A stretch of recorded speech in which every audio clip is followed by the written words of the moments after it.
Hello friends, welcome to your channel. So इस वीडियो में ना हम डिस्कस करेंगे कि जो कॉन्स की स्ट्रैटेजी क्या रहनी चाहिए एसबीआई क्लर्क में या आगे आरबीआई असिस्टेंट मीन्स होगा उसमें, और ओवरऑल मैथ्स की स्ट्रैटेजी जो भी बैंकिंग एग्ज़ाम प्रिपेयर कर रहे हैं या बिगनर्स हैं उनके लिए भी मैं बताऊंगी कि क्या क्या उनका जो पूरा का पूरा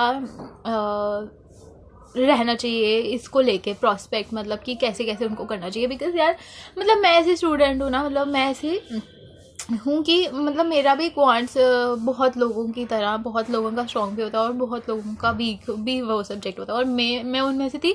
मेरा वीक नहीं था, मेरा कभी भी क्वांट्स वीक नहीं रहा है। बट जो बैंकिंग का पैटर्न है ना उसके हिसाब से मुझे उस चीज़ को अडाप्ट करने में या मुझे उस चीज़ को निकालने में बहुत ज़्यादा टाइम लगता था स्टार्टिंग में। ठीक है, तो मैंने उस चीज़ में ना बहुत इम्प्रूवमेंट किया है, मैंने उस चीज़ के लिए बहुत मेहनत किया है, मैं यही बोलूँगी। हाँ, मैं ये नहीं बोलूँगी कि बहुत अच्छा हो गया है, बट हाँ इतना हो गया है कि मैं बोल सकती हूँ कि मेरे को इससे डर नहीं लगता है अब। कि पहले मैं बोलती थी कि मुझे इससे डर लगता है या मैं नहीं सॉल्व कर पाती हूँ, या पेपर में ऐसे जब कॉन्ट्स आता है तो सेक्शन में पूरा का पूरा ब्लैंक आउट हो जाती हूँ। ऐसा नहीं होता है अब, ठीक है, क्योंकि ना मैंने इस पर बहुत ज़्यादा मेहनत की है।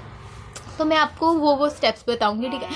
सबसे पहले तो मैं एसबीआई क्लर्क को जो भी प्रीलिम्स का पेपर है और मेंस का जो भी रहेगा, क्योंकि प्री और मेंस को साथ में लेके चलना चाहिए। और क्वांट्स में कुछ ऐसा नहीं होता है कि नया ही होता है आपके मेंस में, ठीक है, आपको वही सब चीज़ें देखने को मिलती हैं। तो हम बात करते हैं कि एसबीआई क्लर्क और आरबीआई पहले असिस्टेंट मीन्स की, उसके बाद मैं आपको बता दूंगी कि जो बिगनर्स है उनको कैसे कैसे करना चाहिए। तो बात रही कि एसबीआई क्लर्क के लिए मैं क्या कर रही हूँ, तो मैंने कल से मॉक देना स्टार्ट कर दिया है। मैंने जैसे आप लोगों को बोला था कि मैं कुछ दिन के बाद मॉक देना स्टार्ट कर दूँगी, तो मैंने कल एक मॉक दिया था। तो कुछ दिनों बाद मैं आपके साथ मार्क्स शेयर करती जाऊँगी सारे के सारे। तो अच्छे मार्क्स ठीक मार्क्स आ गए, बस ये है कि मुझे थोड़ी सी एक्यूरेसी पे काम करना पड़ेगा। इंग्लिश तो मेरी सही है, उसके बाद रीजनिंग भी सही है, और कॉन्स जो है वो ठीक हो गया। बहुत अच्छे लेवल का नहीं बोलूँगी, बट इतना हो गया है कि मैं कर सकती हूँ, ठीक है। तो मॉक्स अटैम्प्ट करने हैं, ठीक है, मॉक्स अटैम्प्ट करने हैं, जितने हो सके उतने अटैम्प्ट करने हैं, क्योंकि यार clerk is all about speed, आप लोगों को पता ही होगा। जितने ज़्यादा आप क्वेश्चन एक्यूरेसी के साथ अटैम्प्ट करोगे उतने ज़्यादा आपके चांसेस बढ़ जाते हैं कि वो जो एग्ज़ाम है वो आपका क्रैक हो जाए। तो ये मैं आपको बता रही हूँ एसबीआई क्लर्क के लिए जिनके कॉन्सेप्ट्स क्लियर हैं उनकी बात कर रही हूँ, जिन्होंने सारा एक बार सिलेबस पढ़ लिया हुआ है, वो एसबीआई क्लर्क के लिए मॉक देना स्टार्ट कर दो। और मेरी स्ट्रैटेजी भी यही है कि मैं मॉक से ही करने वाली हूँ, क्योंकि और कुछ चीज़ें मैं आगे बताती हूँ, ठीक है। एसबीआई क्लर्क के लिए ये है, आप मेंस के लिए जो तैयारी कर रहे हैं वो मैंने आप लोगों को बताया हुआ कि मैं हर्षल सर को फॉलो करती हूँ। पहले मैंने आपको ये भी बताया हुआ कि मैंने अपने कॉन्सेप्ट्स जो हैं वो अमर सर से भी पढ़े हैं और हर्षल सर से भी पढ़े हैं, तो मैंने उनसे बहुत अच्छे से पढ़ लिया हुआ है। और अभी मैं फिर से 0 to इन्फिनिटी आप लोगों को बोलूँगी कि जो भी बिगनर्स है ना, 0 to इन्फिनिटी जो सर का बैच है ना, सर ने जब अनअकैडमी उनका तो नया भी लॉन्च हुआ है, और जो अनअकैडमी से करना चाहता है, क्योंकि सर अभी जब उन्होंने स्टार्ट किया तो जो पहले वाला है तो आप वो जल्दी जल्दी से रिवाइज कर सकते हो, जिन्होंने भी रिवीजन करनी है उसको। तो मैं वही कंटिन्यू कर रही हूँ, मैं ये देख रही हूँ, रिवाइज कॉन्सेप्ट रिवाइज कर रही हूँ, ताकि मेरा आरबीआई असिस्टेंट मेंस और एसबीआई क्लर्क तक सारे रिवाइज हो जाए। तो आरबीआई असिस्टेंट मेंस के लिए जो मेनली जो है मॉक, तो यार आप जितने दे सकते हो उतने दो, वो आपकी है कि आपको प्रैक्टिस करनी है तो आप वो मॉक से कर सकते हो, ठीक है, मॉक के क्वेश्चन से कर सकते हो। तो मेरा ऐसा रहता है कि मैं जो है क्वांट्स के लिए मेंस की क्लास अटेंड करती हूँ। मेंस की क्लास अटेंड ऐसे करती हूँ कि वो क्वेश्चन जो है वो खुद सॉल्व करने, और अगर उसमें से कुछ नहीं आए तो वो देख लेना वीडियो सोर्स से, या जिस भी टीचर को आप फॉलो करो कि उन्होंने ये सॉल्यूशन कैसे किया है, ठीक है। तो ये मेरा जो है मेंस का रहता है, क्योंकि कॉन्सेप्ट तो यार हमने रिवाइज कर लिया ना, तो अब बचता है कि आपकी प्रैक्टिस, जितनी आप ज़्यादा प्रैक्टिस करोगे उतना ज़्यादा आप में क्लैरिटी आएगी, आपके कॉन्सेप्ट में क्लैरिटी आएगी। पढ़ना खाली इम्पॉर्टेंट नहीं होता, पढ़ने के साथ उनकी एप्लीकेशंस को हमें क्वेश्चंस में फॉलो करना भी इम्पॉर्टेंट होता है, ठीक है। वो आना चाहिए कि हम उनकी एप्लीकेशन आएगी तो वो कैसे सॉल्व कर सकते हैं, ठीक है। तो ये जो मैंने आपको बताया कि आरबीआई असिस्टेंट मेंस के लिए मेंस की क्लासेस और प्रैक्टिस मॉक से, और एसबीआई क्लर्क भी मॉक से। अब रहते हैं बिगनर्स की बात, ठीक है। मैं आपको शायद से मुझे लगता है कि मैं ज़्यादा अच्छे से बता पाऊँगी, क्योंकि मैंने उस चीज़ के लिए बहुत ज़्यादा मेहनत की है, ठीक है। स्टार्टिंग में मैंने आप लोगों को बताया कि मैंने अमर सर से कॉन्सेप्ट पढ़े थे, ठीक है।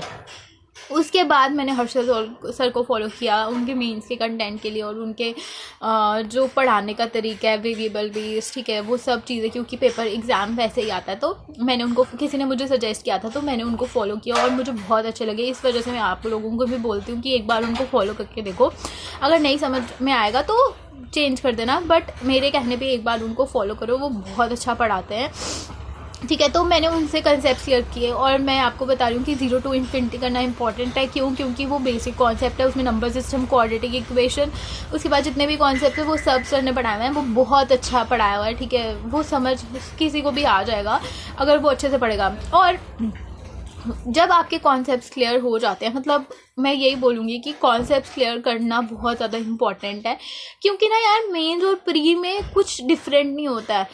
जो मेंस है ना, जो प्रीलिम्स है ना, फिर भी हम उसमें कुछ शॉर्टकट्स लगा सकते हैं, शॉर्टकट्स इन द सेंस जल्दी जल्दी वो चीज़ें को सॉल्व कर सकते हैं, but mains is all about basic concept. जब तक आपको बेसिक कॉन्सेप्ट नहीं आता होगा ना, वो क्वेश्चन आपसे सॉल्व नहीं होगा। मतलब अगर ट्रिक से तो वो बिल्कुल नहीं होने वाला है ना, मतलब अगर आपको लगता है कि आप ट्रिक से कर दोगे मेंस वाले क्वेश्चन सॉल्व, बट ऐसा नहीं है, कुछ नहीं होता ऐसा। तो आपकी basic knowledge, basic course strong होना बहुत ज़्यादा इंपॉर्टेंट है, आपके कंसेप्ट्स पढ़े हुए होना बहुत इंपॉर्टेंट है। तो मैं आप लोगों को भी यही सजेस्ट करूँगी। 0 to इन्फिनिटी सर ने अभी भी चला रहे हैं, अभी स्टार्ट हुआ है, जस्ट उनकी 2-3 क्लासेस हुई है, तो उनको फॉलो कर सकते हैं, या पहले अनअकैडमी में कोई था तो वहाँ पे 0 to इन्फिनिटी, या यूट्यूब में भी सर ने पढ़ाया हुआ है तो वहाँ से भी कर सकता है। तो वो सब सेम है, बस ये है कि आपको कॉन्सेप्ट पढ़ना है। जब आप वो कर लोगे तो आप बिगनर्स की बात करिए तो आपको प्रैक्टिस पे जाना, ठीक है, डायरेक्टली नहीं जंप करना मॉक पे, बट पहले प्रैक्टिस करो एंड देन उसके बाद क्वेश्चंस की प्रैक्टिस करो। जैसे एक टॉपिक पढ़ा, 10 क्वेश्चंस उसके प्रैक्टिस किए, 50 क्वेश्चन उस टॉपिक के प्रैक्टिस किए, एंड देन दूसरे टॉपिक पे जाओ। तो ऐसे ऐसे करके आपके सारे टॉपिक्स कंप्लीट होंगे, एंड देन उसके बाद आप मॉक पे शिफ्ट होना, और फिर मॉक पे शिफ्ट हो जाओगे। तो जब आपकी कुछ गलती आती है मॉक में, मैं हमेशा ये बोलती हूँ कि लोग बोलते हैं कि स्पीड नहीं बढ़ रही या गलत हो रहे हैं, तो इसका यही सॉल्यूशन है, यही एक सॉल्यूशन है कि जब आपका कोई चीज़ मॉक में गलत होता है ना, तो उसको ऑब्जर्व करो कि वो जो मॉक में पर्टिकुलर क्वेश्चन था ना, उसका कॉन्सेप्ट क्या था। आपको वो कॉन्सेप्ट ही नहीं ना आ रहा होगा, तो वो कॉन्सेप्ट क्या था, उस कॉन्सेप्ट को फिर से एक बार रिवाइज कर लो, जिनको भी आप फॉलो करते हो उनसे, एंड देन उसको फिर से कोशिश करो कि अगले मॉक में वो क्वेश्चन अटेम्प्ट करो। करना ही करना है, चाहे बाकी छोड़ दो, नहीं हो रहा है, टाइम नहीं बच रहा है, लेकिन उस क्वेश्चन को अटेम्प्ट करो, एंड देन देखो कि वो कंसेप्ट आपको उस टाइम पे आया कि नहीं आया। तो मतलब यही सॉल्यूशन है अपने जो चीज़ों को इम्प्रूव करने का।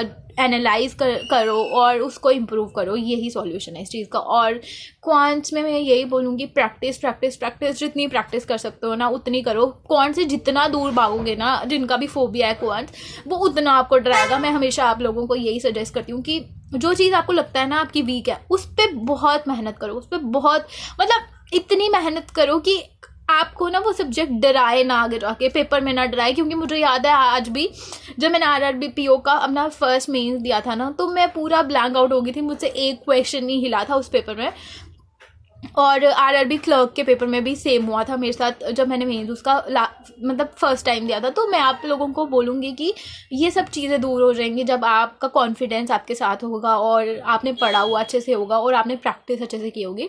तो ये मेरी स्ट्रैटेजी है कि मेरे को मेंस की क्लासेस जितनी हो सके उतनी मैं अटेम्प्ट करी हूँ RBI असिस्टेंट मेंस के लिए। मॉक तो मैंने अभी नहीं स्टार्ट किया, देखूंगी वो दूंगी अगर या नहीं दूंगी, बट मेन क्वेश्चन है प्रैक्टिस का, तो हम प्रैक्टिस कर सकते हैं। जो अब रीजनिंग के जो भी है वो मैं अगले वीडियो में आपके साथ डिस्कस कर दूंगी कि क्या क्या स्ट्रैटेजी होनी चाहिए, बट यही बोलूँगी क्वांट्स के लिए कि बहुत सारी प्रैक्टिस करो और कॉन्सेप्ट्स क्लियर करो अपने, ठीक है। और अगर कोई भी डाउट्स होते हैं आपके क्वांट्स से रिलेटेड तो आप मुझसे कमेंट सेक्शन में पूछ सकते हो।